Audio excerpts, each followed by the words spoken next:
రంగారెడ్డి జిల్లా నీటిపారుదల శాఖలో లంచం తీసుకుంటూ పట్టుబడిన అధికారులను ఏసీబీ అరెస్ట్ చేసింది. Executive engineer Bansilal, assistant engineer Karthik, Nikesh కుమార్తో పాటు గణేష్ అనే సర్వేయర్ని ఏసీబీ అరెస్ట్ చేసింది.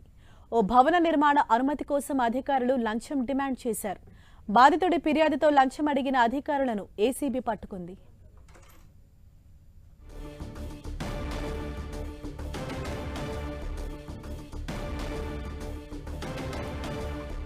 ఓ భవన నిర్మాణ అనుమతి కోసం అధికారులు లంచం డిమాండ్ చేశారు. అయితే ఆ లంచం తీసుకుంటుండగా ఏసీబీ అధికారులు రెడ్ హ్యాండెడ్ గా వారిని పట్టుకున్నారు. రంగారెడ్డి జిల్లా నీటిపారుదల శాఖలో ఈ వ్యవహారం వెలుగు చూసింది. మరింత సమాచారాన్ని మా ప్రతినిధి కిరణ్ మనకు అందిస్తారు. కిరణ్, మొత్తం ఇందులో ఎంతమంది అధికారులను ఏసీబీ అరెస్ట్ చేసింది? హరీష, రంగారెడ్డి నీటిపారుదల శాఖ సంబంధించిన 3 ఇంజనీర్లతో పాటు ఒక సర్వేర్ ను అరెస్ట్ చేసింది ఏసీబీ. నిన్న రాత్రి 9 గంటలకు ఈ దాడులు జరిగాయి.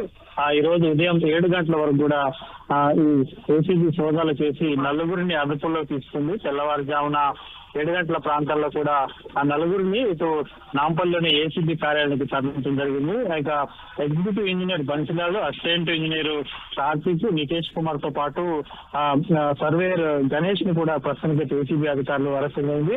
నక్సాపూర్ లోని ఒక భవన నిర్మాణానికి సంబంధించిన ఎన్ఓసీ అనుమతి కోసం కూడా వీరు డబ్బులు డిమాండ్ చేసిన తెలిసింది. 2.5 లక్షలకు సంబంధించి వీరు ఎన్ఓసీ ఇచ్చేందుకు ఒప్పందం కుదుర్చుకున్నారు. ముందుగా 1.5 లక్షలు ఇవ్వాలంటూ కూడా బాధితుడికి అధికారులు డిమాండ్ చేశారు. మరొక 40,000 ఇవ్వాలంటూ కూడా సర్వేలు డిమాండ్ చేయడంతో బాధితుడు ఏసీబీని ఆశ్రయించారు. రెడ్ హ్యాండ్ గా వాళ్ళకి లంచం ఇస్తుండగా ఏసీబీ అధికారులు పట్టుకోవడం జరిగింది. ఇక ఎగ్జిక్యూటివ్ బన్సీలాల్ నుంచి 65,000, నికేష్ కుమార్ దగ్గర నుంచి 35,000, అదేవిధంగా కొంత నగదుని సాధించాల్సి ముగ్గురితో పాటు సర్వేర్ గణేష్ మొత్తానికి 4 కూడా ప్రస్తుతానికి ఏసీబీ అరెస్ట్ చేసి నాంపల్లి ఏసీబీ కోర్టులో కూడా హాజరుపరచడం జరిగింది. హరీష, కిరణ్, ఎవరైతే ఈ 4 అధికారులను ఇప్పుడు అదుపులోకి తీసుకున్నారంటే గతంలో కూడా వీరిపైన ఇటువంటి ఆరోపణలు ఏమైనా వచ్చాయా? అంటే ఏసీబీ అధికారుల దృష్టికి ఏమైనా వచ్చిందా?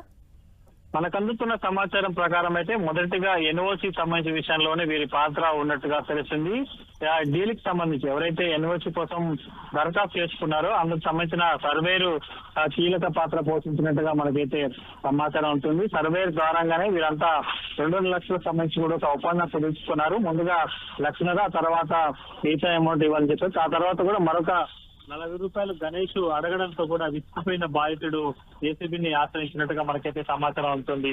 Harisha, right, thank you Kiran.